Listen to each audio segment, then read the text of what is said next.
सो उसके बाद जो नेक्स्ट क्वेश्चन है या फिर जो नेक्स्ट टॉपिक है इस चैप्टर का वो है फॉर्मुलेशन ऑफ क्वाड्रेटिक इक्वेशन। ठीक है, तो फॉर्मुलेशन ऑफ क्वाड्रेटिक इक्वेशन में बेसिकली हमें करना क्या पड़ता है कि हमें क्वाड्रेटिक इक्वेशंस फॉर्म करनी पड़ती है। तो हम लोग के पास एक वर्ड प्रॉब्लम दिया हुआ रहेगा, इस वर्ड प्रॉब्लम से हमको डेटा गैदर करना है और डेटा एक बार कलेक्ट करने के बाद उससे हमें क्या करना है, क्वाड्रेटिक इक्वेशन फॉर्म करनी है। ठीक है, तो यहाँ पर जो क्वेश्चन है वो गिवन है कि the product of to consecutive numbers, ठीक है, दो कंसेक्यूटिव नंबर्स का जो प्रोडक्ट है वो कितना है 240, फॉर्मुलेट द क्वाड्रेटिक इक्वेशन। ठीक है, तो कंसेक्यूटिव नंबर्स एक्चुअली में क्वेश्चन में कंसेक्यूटिव पॉजिटिव इंटीजर्स था।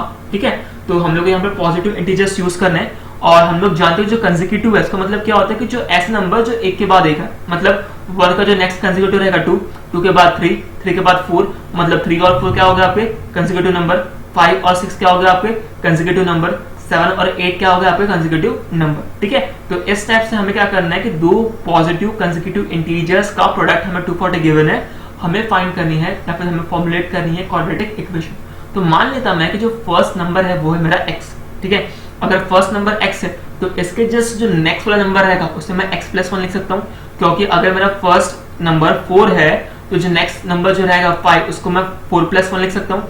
सिमिलरली अगर मेरा फर्स्ट नंबर 7 है, ठीक है, तो जो नेक्स्ट नंबर रहेगा कितना रहेगा 7 + 1 रहेगा। ठीक है, अगर मेरा फर्स्ट नंबर 9 है तो नेक्स्ट नंबर कितना रहेगा 9 + 1 रहेगा। तो सिमिलरली मेरा फर्स्ट नंबर x था तो नेक्स्ट नंबर कितना हो गया x + 1। According to first condition या फिर अकॉर्डिंग टू गिवन कंडीशन हम लोग के पास क्या गिवन है, दोनों का जो प्रोडक्ट है वो कितना है 240, मतलब x × x + 1 कितना जाएगा आपका 240। ठीक है, अब x × x + 1 अगर आप सॉल्व करते हैं तो x × x कितना हो गया x² प्लस x × 1 कितना हो गया आपका x = 240, तो x² प्लस x = 240 आ गया। अब प्लस 240 इक्वल टू इधर है तो क्या बना -240, तो x² प्लस x - 240 = 0। ये बन गया आपका क्वाड्रेटिक इक्वेशन, क्योंकि अगर आप इसे कंपेयर करते हैं जनरल इक्वेशन से जो कि है आपका ax² plus bx plus c, दोनों का फॉर्म क्या आ जाएगा सेम आ जाएगा। ठीक है, और इसी को हम लोग क्या बोलेंगे, this is the required quadratic equation. ठीक है, तो इस टाइप से फॉर्मुलेशन ऑफ क्वाड्रेटिक इक्वेशंस पर भी आपके पास बहुत सारे क्वेश्चन एग्जाम में आते हैं। ठीक है, सो इस चैप्टर का जो नेक्स्ट टॉपिक है वो है हम लोग का सॉल्विंग द क्वाड्रेटिक इक्वेशंस। ठीक है, तो हम लोग क्वाड्रेटिक इक्वेशंस को सॉल्व कैसे करें। तो किसी भी क्वाड्रेटिक इक्वेशन को सॉल्व करना इसका मतलब क्या हुआ कि उसके रूट हमें फाइंड करने। ठीक है, रूट्स हमें फाइंड करने के लिए बेसिकली 3 मेथड्स हम लोग के सिलेबस में है। पहला है हम लोग का फैक्टराइजेशन मेथड, ठीक है, जिसे आप लोग स्प्लिटिंग द मिडिल टर्म भी बोलते हो, जो कि आप पहले पढ़ चुके हो। इसके बाद जो नेक्स्ट मेथड है वो हम लोग के पास कंप्लीटिंग द स्क्वायर मेथड, जो कि थोड़ा नया मेथड है हम लोग के लिए, और जो लास्ट मेथड है वो हम लोग का क्वाड्रेटिक फॉर्मूला। ठीक है, जिसको हम लोग श्रीधर आचार्य रूल भी बोलते हैं। ठीक है, तो इस टाइप से हम लोग के पास 3 मेथड है और एक एक करके स्टेप बाय स्टेप हम लोग तीनों ही मेथड जो है पढ़नी है। तो सबसे पहले हम लोग स्टार्ट करते हैं फैक्टराइजेशन मेथड, जिसे हम लोग स्प्लिटिंग द मिडिल टर्म बोलते हैं, और इस पर भी आपके थोड़े अलग अलग टाइप क्वेश्चंस बेस्ड है, जो मैंने यहाँ पर ट्राई किया कि सारे के सारे टाइप्स कवर हो जाए।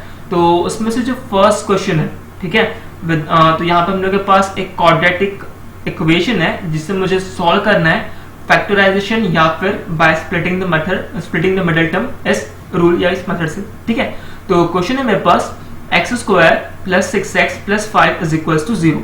ठीक है, तो ये मेरा इक्वेशन है और हमेशा याद रखिए कि अगर आप स्प्लिटिंग द मिडिल टर्म लगा रहे हैं या फिर फैक्टराइजेशन ये मेथड लगा रहे हैं, तो जो आपका फर्स्ट टर्म होता है, जो x² वाला टर्म है, मतलब जो आपका क्वाड्रेटिक टर्म है, ठीक है, इस क्वाड्रेटिक टर्म का जो कोएफिशिएंट है वो हमेशा 1 रहना चाहिए। ठीक है, अगर आप फैक्टराइजेशन मेथड यूज कर रहे हैं तो, ठीक है, अगर नहीं है 1 तो सॉल्व हम लोग कैसे करते हैं वो हम लोग नेक्स्ट क्वेश्चन में देखेंगे। ठीक है, तो फिलहाल हम लोग का जो क्वाड्रेटिक टर्म है इसका जो कोएफिशिएंट है वो 1 है, तो इसे हम लोग सिंपली जो है प्रोसीड करके सॉल्व करते हैं। तो यहाँ पे मुझे करना क्या है, जो हमेशा हम लोग स्प्लिटिंग द मिडिल टर्म पे क्या करते हैं कि जो आपका कांस्टेंट टर्म है, मतलब यहाँ पर हम लोग जो कांस्टेंट टर्म है कितना है +5, तो +5 के मुझे 2 फैक्टर्स चाहिए जिनका प्लस माइनस करने पे मुझे कितना मिले 6 मिले। ठीक है, अगर मैं उनका मल्टीप्लिकेशन करता हूं तो 5 मिलना चाहिए, लेकिन अगर मैं उनका एडिशन या फिर सब्सट्रैक्शन परफॉर्म करता हूं तो कितना मिलना चाहिए 6 मिलना चाहिए। ठीक है, तो +5 के 2 फैक्टर प्लस माइनस करने पे 6 मिले।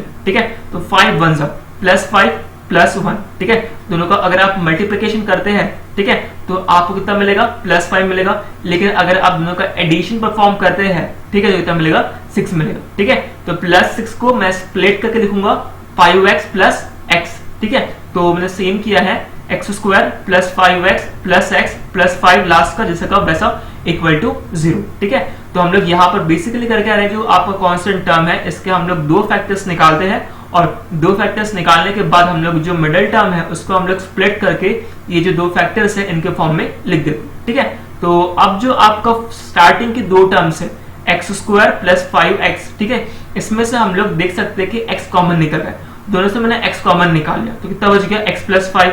ठीक है, अगेन जो लास्ट के दो टर्म है यहाँ से आपका प्लस 1 कॉमन निकल रहा है तो प्लस 1 हमने कॉमन निकाल दिया, फिर से कितना बच गया x प्लस 5। ठीक है, तो फर्स्ट और सेकंड, ठीक है, ऐसे आप अगर दोनों ही टर्म चेक कर रहे हैं तो यहाँ पर भी x प्लस 5 कॉमन है, यहाँ पर भी x प्लस 5 कॉमन है, दोनों से हम लोग क्या करेंगे x प्लस 5 कॉमन निकाल लेंगे।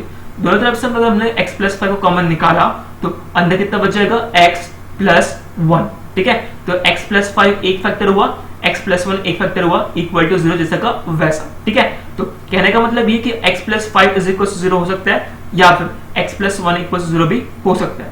इससे हमें जो x का वैल्यू है कितना मिलेगा -5 और यहां से जो आपका x का वैल्यू मिलेगा कितना मिलेगा -1। ठीक है, तो x is equal to -5, x is equal to -1, ये दो रूट्स हो गए गिवन क्वाड्रेटिक इक्वेशन के। ठीक है, दो रूट्स मतलब ये दो क्या हो गए इसके सॉल्यूशन हो गए। ठीक है, x इज इक्वल टू -5 और x is equal to -1 are the solution of the given quadratic equation. ठीक है, तो ये था आपका फैक्टराइजेशन मेथड जिसको हम लोग स्प्लिटिंग द मिडिल टर्म बोलते हैं। अब इसी पर बेस एक और क्वेश्चन है, यहाँ पर जो है आपका क्वेश्चन है 8x square minus 22x minus 21 equal to 0। ठीक है, तो अब हम लोग देख सकते हैं कि जो गिवन क्वेश्चन है इसमें जो आपका क्वाड्रेटिक टर्म है मतलब जो फर्स्ट टर्म है इसका जो कोएफिशिएंट है वो 1 नहीं है, कितना है 8 है। तो ऐसे क्वेश्चन में हम लोग करते क्या है कि जो आपका फर्स्ट क्वाड्रेटिक टर्म है, ठीक है, उसका जो कोएफिशिएंट रहेगा उसका हम लोग मल्टीप्लिकेशन करते हैं कांस्टेंट टर्म से। मतलब हम लोग को जो क्वाड्रेटिक टर्म है यहाँ पर इसका जो कोएफिशिएंट है कितना है 8 है और जो कांस्टेंट टर्म है कितना है -21, तो 8 इंटू -21 कितना हो जाएगा -168। तो अब हम लोग क्या करेंगे -168 के दो फैक्टर्स ढूंढेंगे जिनका प्लस माइनस करने पर -22 आना चाहिए। ठीक है, और मल्टीप्लिकेशन करने पर कितना आना चाहिए -168 आना चाहिए। ठीक है, तो अगर आप -168 के दो फैक्टर्स देखें जिनका प्लस माइनस करने पर -22 मिले और मल्टीप्लिकेशन करने पर -168 मिले तो वो है आपका -28 और +6। ठीक है, तो अगर -28 इंटू अगर आप 6 कर रहे हैं तो आपका जो आंसर है वो आता है -168 और दोनों का अगर आप एडिशन परफॉर्म करते हैं मतलब -28 + 6 कितना आ जाएगा आपका -22। ठीक है, तो इस टाइप से जब भी आपका क्वाड्रेटिक टर्म है उसका अगर कोएफिशिएंट 1 नहीं है तो उस केस में हम लोग क्या करेंगे, जो भी कोएफिशिएंट है उसका हम लोग मल्टीप्लिकेशन किससे करते हैं हम लोग कांस्टेंट टर्म से और उसके बाद हम लोग क्या करते हैं उसके दो फैक्टर्स फाइंड करते हैं। ठीक है, तो अब हम लोग का जो इक्वेशन है वो क्या बन जाएगा 8x स्क्वायर, ऑल्दो हम लोग यहाँ पर मल्टीप्लाई करते हैं इस कांस्टेंट टर्म से बट हम लोग इस कोएफिशिएंट को हटाते नहीं है, ऐसा हम लोग जैसे का वैसे लिखते हैं। ठीक है, तो 8x स्क्वायर। ठीक है, अब मुझे -22x को स्प्लिट करना है तो क्या करूंगा मैं -28x + 6x। ठीक है, तो अगर आप -28 + 6x इसको सॉल्व करेंगे तो कितना आएगा -22x। ठीक है, और लास्ट का -21 इक्वल टू 0। तो आपने जो -22x है इसको स्प्लिट करके क्या लिखा -28x + 6x। ठीक है, तो अब इतना हो जाने के बाद जो हम लोग के पास चार टर्म्स आ गई तो हम लोग क्या करते हैं कि जो स्टार्टिंग के दो टर्म है उससे एक चीज कॉमन निकालेंगे और जो लास्ट के दो टर्म है इससे हम लोग एक कोई चीज कॉमन निकालेंगे। ठीक है, तो 8x स्क्वायर -28x दोनों में जो है आपको 4x कॉमन है। ठीक है, दोनों से अगर आप 4x कॉमन निकाल लो तो अंदर कितना हो जाएगा आपका 2x - 7। ठीक है, अब जो लास्ट के दो टर्म है यहाँ से आपका 3 कॉमन निकलता है, दोनों से आपने 3 कॉमन निकाल लिया तो अंदर कितना बच गया आपका 2x - 7 इक्वल्स टू 0। ठीक है, तो जब भी आप लोग स्प्लिटिंग द मिडिल टर्म या फिर फैक्टराइजेशन लगा रहे हैं तो ये वाला ब्रैकेट और ये वाला ब्रैकेट हमेशा सेम आना चाहिए। ठीक है, तभी हम लोग यहाँ से दोनों ही ब्रैकेट कॉमन निकाल सकते हैं। तो अब 2x - 7 यहाँ पर भी है, 2x - 7 यहाँ पर भी है, दोनों से हम लोगों ने 2x - 7 कॉमन निकाल दिया तो अंदर कितना बच जाएगा 4x + 3। ठीक है, तो 2x - 7 एक फैक्टर हुआ, 4x + 3 एक फैक्टर हुआ, मतलब 4x + 3 इक्वल टू 0 भी हो सकता है और 2x - 7 इक्वल टू 0 भी हो सकता है। ठीक है, तो इससे क्या आ जाएगा 4x is equal to -3, x is equal to -3/4। Similarly 2x - 7 equal to 0 था तो 2x इज इक्वल टू 7 और x इज इक्वल टू कितना आ गया आपका 7/4। 2। ठीक है, तो ये था आपका फैक्टराइजेशन मेथड जिसके एकदम सिंपलेस्ट टाइप ऑफ क्वेश्चंस ये थे। ठीक है, सबसे जो फर्स्ट वाला था सब सिंपल था, सेकंड वाला में हमने थोड़ा सा एडजस्टमेंट किया है। ठीक है, कई बार प्रॉब्लम होती है हमें ये फैक्टर्स फाइंड करने के लिए, लेकिन स्टार्टिंग में होती है, बाद में आप इजीली फाइंड कर सकते हैं। ठीक है, अब जो थर्ड टाइप का जो क्वेश्चन है यहाँ पे जो हमें गिवन है ये हल्का सा अलग है। ठीक है, अब हम लोग देखते हैं सॉल्व कैसे करते हैं।